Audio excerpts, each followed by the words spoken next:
এক কাপ গরম গরম কফি দিয়ে শুরু করলাম আজকের সকালটা। দোয়েলের বাসায় তোমাদের সবাইকে স্বাগত। বাইরে প্রচণ্ড বৃষ্টি, ঠান্ডা কালো আকাশ, আর তার সাথে এক কাপ গরম গরম কফি। আমার মিষ্টি ছাড়া কফি চলে না। ভিডিওটা দেখে আবার বলো না যে এত মিষ্টি খাও, এত চিনি খাও। হ্যাঁ গো, আমি কফি চা খেলে একটু চিনিই খাই। চিনি ছাড়া কফি আমি একদম খেতে পারি না, ভালোই লাগে না। তার থেকে মনে হয় জল খাওয়া ভালো আমার কাছে। অন্যদের ভালো লাগতেই পারে।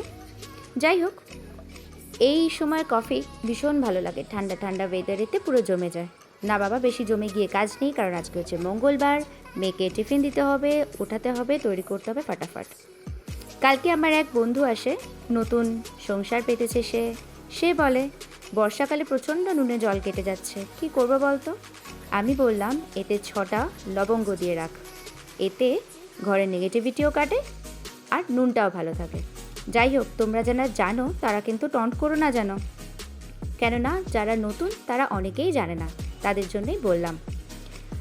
যাই হোক, মিঠিকে ফাটাফাট একটু টিফিন বানিয়ে দিলাম। একটাতে চিল্লা আর একটু ডেটস, আর তার সাথে একটাতে কলা দিলাম আর একটু ড্রাগন ফ্রুট খেতে মেয়ে আমার ভীষণ ভালোবাসে।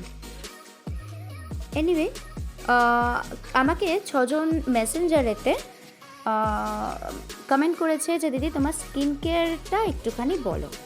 আমি মেসেজটা দেখে না অবাক হয়ে গেলাম। আমি ভাবলাম এখনকার দিনে আবার স্কিন কেয়ার কারোর জানতে হয়? কী হাতি ঘোড়া আছে আমার স্কিনের মধ্যে? হয়তো এটা এখন জানার ফ্যাশন, জানি না। যাই হোক, বললো তাই শেয়ার করলাম।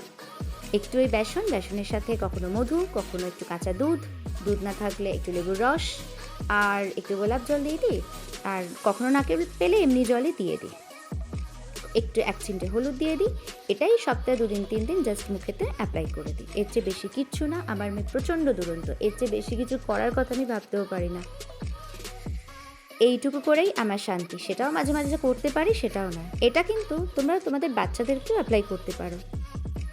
এনিওয়ে, এই দেখো, কালকে আমি এই একটা অ্যামাজনের ফলের ঝুড়ি অর্ডার করেছিলাম। ফলগুলো না এখানে ঠান্ডা ঠান্ডা তো ফ্রিজে থেকে নষ্ট হয়ে যায়, যার জন্য ঝুড়িতে বাইরে রাখবো। আর এখানে আরশোলাও প্রচুর, যার জন্য খুলেও রাখা যায় না। ভিডিওটা আজ এই পর্যন্তই থাকলো। একটা লাইক করো, আবার দেখা হবে কাল।